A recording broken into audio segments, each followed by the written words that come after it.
Yeah,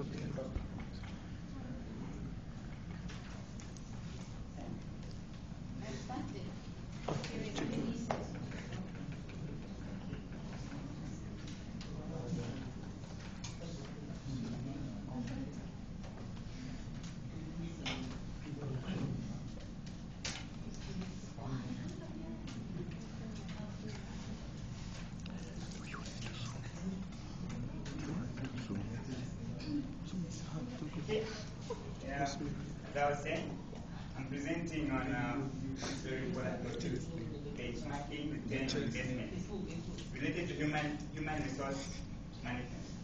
Okay. Next slide. Yes. Does anyone in this room know what? Oh, it's already there. Okay. So benchmarking is the standard to which something can be measured or judged. I'm defining the two terms first: benchmarking and then return on investment. For example, if I say, Shamine's shoes mark the benchmark of quality, it means those shoes are very qualitative. That's what it means. And then the next point is return on investment. I'd like to define this in terms of in an accounting term. This is a profit generated divided by the value of the assets being utilized in creating profit. Okay? And that's a simple formula that will explain the definition.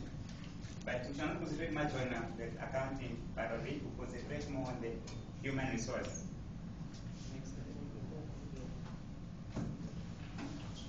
Okay. Benchmarking in HR is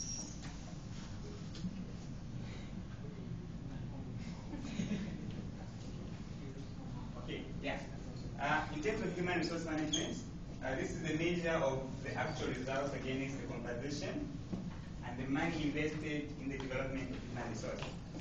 Okay. Illustrated by the simple formula which is related to the accounting formula. Okay.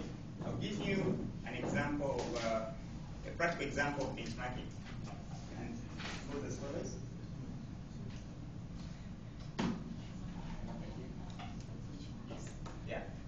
This is a practical example of benchmarking. Say if a training program costs $5,000 per head and enables the company under one manager's leadership to bring an extra $50,000 in revenue, then it means that the return on investment for human resources $45,000. Okay? This basically is the difference between the total. The difference between the cost of investment in people and the dollars that the investment brings in an organization or company. Okay. Let's look at the importance of benchmarking return on investment in terms of human resource. Okay. The first point is improve organizational process and performance to create new standards in a business or company. Okay. The second point is brings about accountability in the human resource management. The third point is it permits managers to conduct an assessment of a given HR initiative and present in concrete numbers how this has saved the organization money. Okay. In conclusion, okay, I'd like to say benchmarking for return on investment is related to human resource is setting of expected standards or results on which the money invested in development of human resource can be measured. That was